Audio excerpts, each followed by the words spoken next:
세이렌의 노래. 1염려. 마침내 바닷가에 당도한 무아는 저 멀리 암초에 앉아있는 세이렌을 바라보았다. 자신을 속인 소녀가 부서지는 파도 속에서 뒤돌아보며 미소 짓고 있었다. 100년 동안 이어져 온 가문이 몰락했다. 가문의 문장이 혈육의 피로 물들었으며 일족의 심장이 일생의 진실한 사랑이었던 세이렌 소녀의 손에 도련해졌다. 그는 얕은 바다를 지나 암초를 기어 올랐고 손바닥은 암초에 긁혀 생채기가 났다. 피로 물든 손이 조각처럼 완벽한 소녀의 얼굴을 어루만졌다. 그녀의 사랑은 거짓말로 정교하게 엮은 그물과도 같았다. 바닷물이 무아의 옷을 적셨다. 그는 천천히 입을 떼고 한때 사랑하던 이에게 감미로운 연기를 들려주었다. 그녀가 가르쳐준 세이렌의 노래. 그의 노랫소리는 때로는 나지막했고 때로는 감미로웠다. 노래는 해질녘부터 달이 떠오를 무렵까지, 밀물이 썰물로 바뀔 때까지 계속됐다. 노랫소리가 어찌나 마음을 움직이는지 세이렌마저 그 천상의 소리에 완전히 심취했다. 그는 한때 사랑했던 사람에게 다가가 핏자국으로 얼룩진 그녀의 얼굴을 어루만졌다. 그녀를 끌어안고 사랑의 노래를 속삭이는 그의 소매에는 오랫동안 숨겨온 단검이 감춰져 있었다.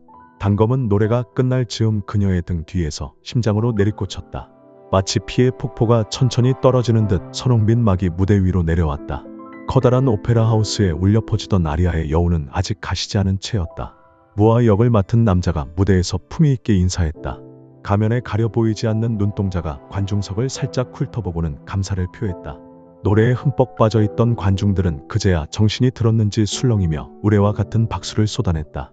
오페라계에 떠오르는 스타가 될 사람이군. 천생 오페라 가수야. 타이틀은 이걸로 해야겠어. 지상에 울려 퍼지는 세이렌의 목소리. 왕립 오페라 하우스 10주년 기념 공연. 모두가 찬사를 쏟아내는 와중에 갑자기 날카로운 비명이 극장을 갈랐다. 아름다운 옷이 괴수의 발톱에 찢어지는 듯한 소리였다. 배 선생님이 돌아가셨어요. 장막 뒤에 기욱은 대기실 문에 기댄 채 외부의 소란을 차단했다. 눈을 감고 몇 번이고 심호흡한 후에야 그는 자기 자신을 되찾을 수 있었다. 목구멍에서 전해지는 타오르는 듯한 통증이 심장이 뛸 때마다 신경을 자극했다. 그는 목젖을 만지며 가죽 여행 가방에서 새 넥타이를 꺼냈다. 손가락에 실크가 감겼고 칼집으로 칼을 감싸듯 이내 차갑고 매끄러운 촉감이 목을 감쌌다. 무대에는 바다를 상징하는 파란색 벨벳 카펫이 깔려 있었다. 가죽 신발이 그 위를 밟자 모든 잡음이 흡수되었다. 공연은 아직 끝나지 않았다. 관계자가 아니신 분들은 신속히 자리를 비켜주시기를 바랍니다. 이 도시의 유명 재벌가 사설탐정인 루이스도 오늘 밤 공연의 초대장을 받았다. 그는 혼란에 빠진 인파 사이를 비집고 무대 쪽으로 다가갔다. 겨우 평정심을 되찾은 그는 무대로 향하는 입구로 들어가 장막 앞쪽 조명기구 옆에 숨어 상황을 지켜봤다. 귀빈석 중앙에 있던 사망자는 이미 폴리스 라인에 둘러싸여 있었다. 오페라를 관람하던 자세 그대로 편안한 미소를 짓고 있는 그는 마치 암살당한 조각상 같았다. 바로 그 순간 근처에서 인기척이 났고 누군가가 장막을 사이에 두고 무대를 지나는 것이 느껴졌다. 루이스가 장막을 걷어보았지만 중절모를 깊게 눌러쓴 이는 순식간에 무대 밖으로 사라졌다. 이 무대 감독.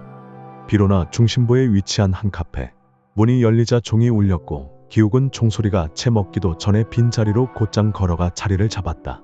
창가에는 고등학교 교복을 입은 여학생들이 앉아 있었다. 그 또래의 여학생들은 늘 가장 핫한 이슈에 관해 이야기를 늘어놓기 마련이었다. 너희 세이렌의 목소리 괴담 들어봤어? 세이렌의 노래에 홀린 사람은 웃으면서 죽는데 경찰은 그 죽은 사람한테 외상이나 중독된 흔적 같은 게 없다고 하던데 그 오페라 가수 어쩌면 진짜 해시는 아닐까? 복수하러 온 걸지도 몰라. 그 사람 이름이 아마 기욱은 휴대폰으로 뉴스를 살펴봤다. 온통 공연과 배 선생이 변사를 당한 이야기뿐이었다. 그는 원하는 뉴스를 찾지 못한 듯 휴대폰 화면을 밑으로 향하게 테이블 위에 올려놓았다. 아메리카노를 반쯤 마셨을까? 문이 열리며 종소리와 함께 하이힐이 또각거리는 소리가 가까워졌다. 눈을 내리깔고 있던 기욱은 고개를 들지도 않고 말했다. 또 늦었네요. 담령이 목도리를 풀고 맞은편에 앉으며 말했다. 이모한테 말이 그게 뭐니? 공연 끝나자마자 바로 온 거거든. 기욱이 말했다. 뭐라도 한 잔 주문해 드릴까요? 담령이 당연하다는 듯이 고개를 끄덕이며 말했다. 라테로 부탁해 고마워. 기욱이 꿈쩍도 하지 않고 있자 담령은 테이블 위에 있는 신문을 툭툭 치며 말했다. 내 레슨비가 얼마나 비싼 줄 알아? 라테를 한 잔 시킨 기욱은 이내 돌아와 담령에게 커피를 건네려다가 그대로 멈춰서서 물었다. 물건은 가져왔어요? 가방에 있어. 담령이 커피를 받으려 손을 뻗자 기욱이 한 발 뒤로 물러섰다. 그녀가 가방에 든 자료를 꺼내 테이블 위에 올려놓자 기욱은 그제야 커피를 내려놓고 자료를 훑어보기 시작했다. 갈수록 깐깐해지네. 담령은 커피를 마시며 완전히 몰두한 채 자료를 보는 기욱을 쳐다봤다. 그녀는 머뭇거리다가 마땅히 할 말을 찾지 못했는지 한마디 덧붙였다. 너 공연한 날 나도 봤어. 기욱은 여전히 고개를 들지 않고 대답했다. 그랬군요. 비로나에서 지내는 건 좀 적응했어? 적응할 게 뭐가 있어요. 어차피 잠깐 있는 건데. 기욱은 아무렇지 않은 듯 말했지만 담령은 당장 종이가 찢어져도 이상하지 않을 만큼 사람들의 이름을 꾹꾹 눌러 쓰는 기욱이 신경 쓰였다. 그녀는 뭔가 더 말하고 싶었지만 어떻게 입을 떼야 할지 알 수 없었다. 레무리아가 그 일을 겪은 후로 기욱은 담령도 낯설게 느껴질 만큼 많이 변했다. 예전에 기욱이 타오르는 불꽃 같았다면 지금의 기욱은 온갖 고초를 겪은 암초 같았다. 차갑고 단단해 보이지만 그 밑은 균열로 가득해 언제라도 파도와 함께 부서질 듯했다. 담령이 한창 생각에 빠져있는 와중에 기욱은 이미 자료를 챙기고 정장 재킷을 걸친 채 갈 준비를 하고 있었다. 그녀는 재빨리 기욱의 손목을 붙잡았다. 기욱이 뒤돌아보며 물었다. 다른 실마리라도 있나요? 그게 아니라 담령이 고개를 저으며 말했다. 다음 주에 비로나에서 국제 전시회를 해. 아무 대답도 돌아오지 않자 담령이 말을 이었다. 전에 그림 그리는 거 좋아했던 것 같아서 관심 있을까 해서 얘기해봤어. 기욱은 한참 동안 아무 말이 없었고 담령은 침묵을 견디지 못하고 어색하게 말을 꺼냈다. 넌 다 잘해낼 거야. 난 그냥 내가 K가 죽었어요. 지난주 토요일에 바다에 달 의식을 치렀고요. 기욱이 담령의 말을 끊었다. 그는 창밖을 저 멀리 어딘가를 내다봤다. 담령이 벌떡 일어나 되물었다. 뭐라고? 모든 레무리아의 생존자들이 기다릴 수 있는 건 아니에요. 고개를 돌리는 기욱의 눈에 무언가가 반짝였다. 눈물인 듯했지만 그녀는 확신할 수 없었다. 기욱의 말에 담령은 아무 말도 할 수 없었다. 어떻게 하는 게 옳은 걸까? 그녀도 알 수 없었다. 이들에게는 서로가 유일한 혈육이었다. 하지만 그녀는 유리창 너머로 떠나가는 기욱을 바라보는 것 말고는 할 수 있는 일이 없었다. 삼제사의 벽. 루이스는 창밖에서 카페 안쪽을 들여다보고 있었다. 여론의 압박을 받은 경찰 측은 질병으로 인한 예기치 못한 사고로 사건을 종결했다. 하지만 배 선생의 유족은 루이스에게 몇 배에 달하는 보수를 주고 수사를 의뢰했다. 루이스는 카페에 있는 금색 머리 장식을 한 여자가 유명 소프라노 담령이라는 것을 알아보았다. 전에 그녀에 관한 조사 의뢰를 받은 적도 있었지만 담령은 명성에 비해 정보가 기이할 정도로 적었고 가족이나 남자친구도 없었다. 이건 뜻밖의 수학이었다. 무 선생은 생각보다 흥미로운 사람인 듯했고 루이스는 그를 상대하는 것이 기대되었다. 보수 때문이 아니라 실력이 대등한 사람을 상대하는 것은 탐정으로서 늘 기대하는 일이었고 이런 호기심과 관찰하고 싶은 마음은 심지어 본업보다 더 앞섰다. 루이스가 이런저런 생각을 하고 있을 때 남자가 카페 밖으로 나왔다.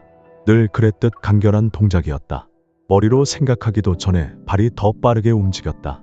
루이스는 바쁘게 걸으며 카메라를 만지작거렸다. 사설탐정에게 가장 중요한 것은 늘 자신의 존재를 감추는 것이라는 사실은 잊어버린 채. 하지만 남자는 골목 어귀를 돌자마자 끝없는 어둠 속으로 사라졌다. 이번이 두 번째 만남이었다. 루이스는 아쉬워하며 발걸음을 멈췄다. 그 순간 갑자기 골목 끝에서 타오르는 듯한 불빛이 번졌다.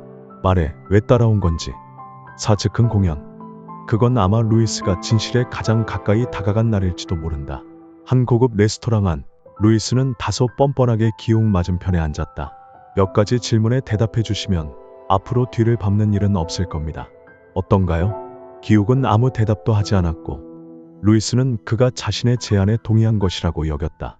도시 전설 자주 보시나요? 저는 노래살인 이야기가 흥미롭더라고요. 헛소리. 새로운 가십거리를 기대하던 옆 테이블의 모녀는 다시 고개를 돌리고 앞에 놓인 옥수수 스프에 집중했다. 그런데 그게 조작된 이야기라는 말이 있어요. 루이스가 목소리를 낮추고 말했다. 진실은 기욱 씨가 제일 잘 알겠죠? 기욱은 아랑곳하지 않고 자기 앞에 차려진 음식을 먹었다. 양손에 포크와 나이프를 쥐고 접시에 있는 고기를 세심하게 발라내는 그의 모습은 마치 품위 있는 명문가의 귀공자 같았다. 동화 쓰는 일에는 관심이 없는데 잘 됐군요. 루이스가 웃으며 말했다. 그럼 제가 좋아하는 버전으로 한번 들려드리죠. 전설에 따르면 세일에는 아리따운 여자가 아닌 잘생긴 남자 인어였다고 해요. 오페라 스토리와는 반대로 남자 인어가 육지의 여자를 만나게 되는데 여자는 인어를 속여 꼬리를 빼앗았고 비늘을 떼어내죠. 죽음을 눈앞에 둔 세이렌이 구슬픈 노래를 부르자 그 노랫소리와 함께 육지의 여자가 미소를 지으며 죽음을 맞이합니다. 기욱이 수프를 한술 떠먹으며 말했다. 그 버전도 나쁘지 않네. 이야기를 들은 기욱의 평가는 단 한마디에 불과했다. 하지만 그렇다고 해서 이대로 물러설 루이스가 아니었다. 그런데 이 버전은 조금 평범한 것 같아서 한번 과감하게 고쳐봤어요. 노랫소리에 홀린 사람은 편안히 죽지 못했어요. 미소는 세이렌이 베푼 선의에 불과할 뿐 노랫소리에 홀린 이들은 죽음이 닥쳤을 때 기괴한 장면을 보며 끊임없는 고통에 빠지게 되죠. 가슴 쪽에는 세이렌을 상징하는 푸른색 문양이 나타나 이들이 생전에 바다에 저지른 악행을 끊임없이 상기시켰고요. 이 버전은 어떤 것 같나요? 상상력이 풍부하네. 기욱은 여전히 아무런 동요도 하지 않았다. 좋게 말해주셔서 감사합니다. 루이스는 그를 조금씩 압박했다. 그런데 말이죠, 기욱씨. 이야기가 아직 좀 부족한 것 같지 않나요? 그래서 조금 더 덧붙여봤어요. 마침내 모든 것이 끝났다고 여긴 세이렌은 바다 깊은 곳으로 돌아가죠. 그런데 바닷속 왕국에 도착해보니 그곳은 피바다가 되어 있었고 동족들이 그 어디에도 보이지 않았어요.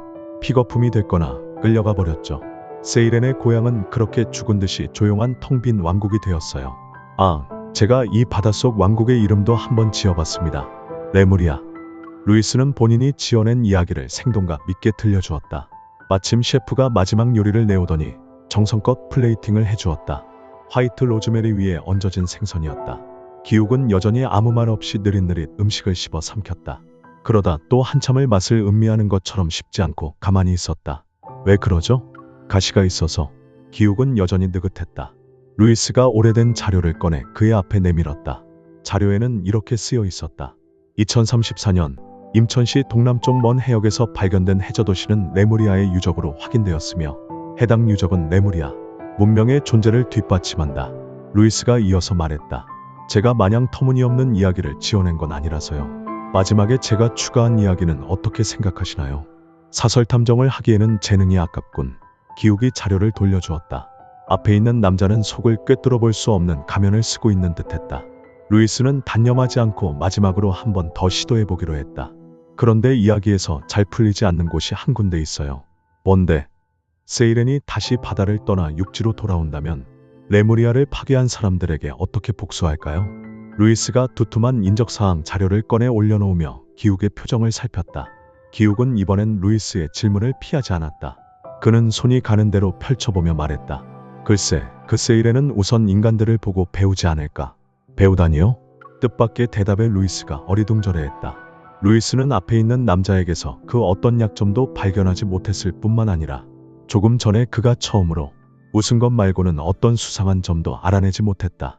심지어 루이스는 기욱의 대답에 당황하기까지 했다. 인간들의 교활함과 잔인함. 기욱은 그 말만 남기고 자리에서 일어났다. 세 번째 만남이었다. 루이스는 뭔가를 움켜잡은 것 같으면서도 한편으로는 두 손에 아무것도 쥐지 못한 느낌이었다. 5일인극. 소녀는 홀로 암초에 앉아 낮은 목소리로 세이렌의 노래를 불렀다. 아주 먼 곳으로부터 조수가 밀려와 연안을 붉게 물들였다. 마치 저 멀리 보이는 핏빛 노을과 하나가 된 듯했다. 그를 속인 이들은 커다란 배를 타고 시시덕거리며 훌쩍 떠난 지 오래였다. 세이렌의 노래는 복수의 노래 같은 것이 아니었다. 그건 레무리아에게 바치는 애도의 노래였다. 기욱은 머리카락에 물방울을 털어냈다. 마치 물속에 있는 것처럼 귓가엔 여전히 죽음을 마주한 동족들이 흐느끼는 소리가 맴돌았고 지지직거리는 소리가 마치 망가진 레코드판을 억지로 트는 것 같았다. 가슴 속에서 무언가가 그를 향해 울부짖고 있었다. 어서 눈을 뜨고 자신들을 위해 복수해달라고. 기욱은 몸을 일으키려 했다. 그런데 그와 동시에 검은 압류가 그의 몸을 휘감았다. 어둠 속에서 그가 직접 장사 지내어 보낸 이들의 그림자가 나타났다. 그들은 기욱을 끌고 아래로 또 아래로 끊임없이 내려갔다. 기욱은 욕조에 가득한 물이 지나치리만큼 무겁게 느껴졌다. 마치 기욱을 두 동강 내기라도 하려는 듯. 계속해서 그를 잡아당겼다. 무서워할 것 없어. 혼란스러운 와중에 기욱은 어머니의 목소리를 들은 듯했다. 순간 지난주 토요일이 떠올랐다. 그는 K의 휠체어를 밀고 병실에서 나와 바닷가에 도착했다. 기욱은 K에게 반드시 집으로 데려다 줄 테니 포기하지 말라고 했다. 하지만 K는 고개를 저으며 바다를 물끄러미 쳐다볼 뿐이었다. 난 일어날 수 없어. 그들이 내 비늘을 가져가고 내 피를 수도 없이 뽑았어. 난 더 이상 레무리아인이 아니야. 당직 의사는 K가 정말 위태로운 상황이라고 했다. 무엇이 그를 버티게 한 건지, 무엇이 고통을 감내하고 지금까지 살게 한 건지 알 수가 없다고 넌지시 전했다. 드넓은 땅과 하늘은 수많은 레무리아인의 꿈이었다. 하지만 그것이 끝없는 악몽이 될 것이라고는 전혀 예상치 못했다. 생존한 몇 명의 동족이 함께 자리를 지켜주었다. 그들은 K에게 바다의 달 의식을 치러주기로 약속했지만 기욱은 도저히 그렇게 할 수가 없었다. 달이 하늘의 가장 높은 곳에 걸렸을 때 동족들은 K를 바다 깊은 곳으로 보내주었다. 그가 바닷물과 하나가 될 때까지. K는 사람들 사이에 기욱을 보며 미소 지었다. 떠나가는 이의 입모양을 보고 기욱은 그가 무슨 말을 했는지 알아차렸다. 무서워할 것 없어. 기욱은 아주 오래전의 일을 떠올렸다. 머릿속에서 이미 빛이 발해버린 기억. 그는 바다의 달 의식을 치르는 어머니 뒤에 숨어 있었다. 어머니는 온화한 모습으로 그를 앞으로 데려와 의식을 볼 수 있게 해주며 상냥하게 위로해 주었다. 무서워할 것 없어. 세상이 점점 또렷하게 보이기 시작했다. 그는 심호흡을 몇 번 하고 목욕 가운을 걸친 뒤 맨발로 카펫을 밟으며 나아가 담령이 준 자료를 펼쳤다. 6프로그램. 아쉬움이 남은 루이스가 부두까지 쫓아왔을 때 기욱은 비로나를 떠나는 유람선에 올라탄 지 오래였다. 항해하기엔 딱 좋은 맑은 날이었고 부두 라디오에서는 시민의 이야기가 24시간 내내 흘러나왔다. 특별 축하 공연과 관련해서 걸어주신 176번째 전화였습니다. 공연이 끝난 지 며칠이 지났는데도 불구하고 현장에 계셨던 많은 분들이 여운이 남는 멋진 공연이었다고 칭찬이 끊이질 않네요. 제가 직접 가서 보지 못한 게 아쉬울 따름입니다. 다음 전화를 받아볼게요. 전화가 연결되고 들려온 목소리는 유난히 날카로웠다. 그 오페라 가수 있잖아요. 그 사람 진짜 세이렌이에요. 그 사람 노래는 사람을 홀린다니까요. 사람을 죽이기도 하고 전 끝까지 그를 추적할 거예요. 라디오 프로그램이 급히 중단됐다. 그 공연의 광팬이 이성을 잃고 창난 증세를 보인 것처럼 들렸다.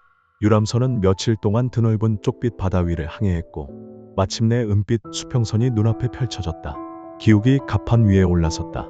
그의 발치에 놓인 여행 가방의 정교한 금색 버클이 승객들의 눈길을 끌었다. 승객 여러분, 곧 목적지인 임천시에 도착할 예정입니다.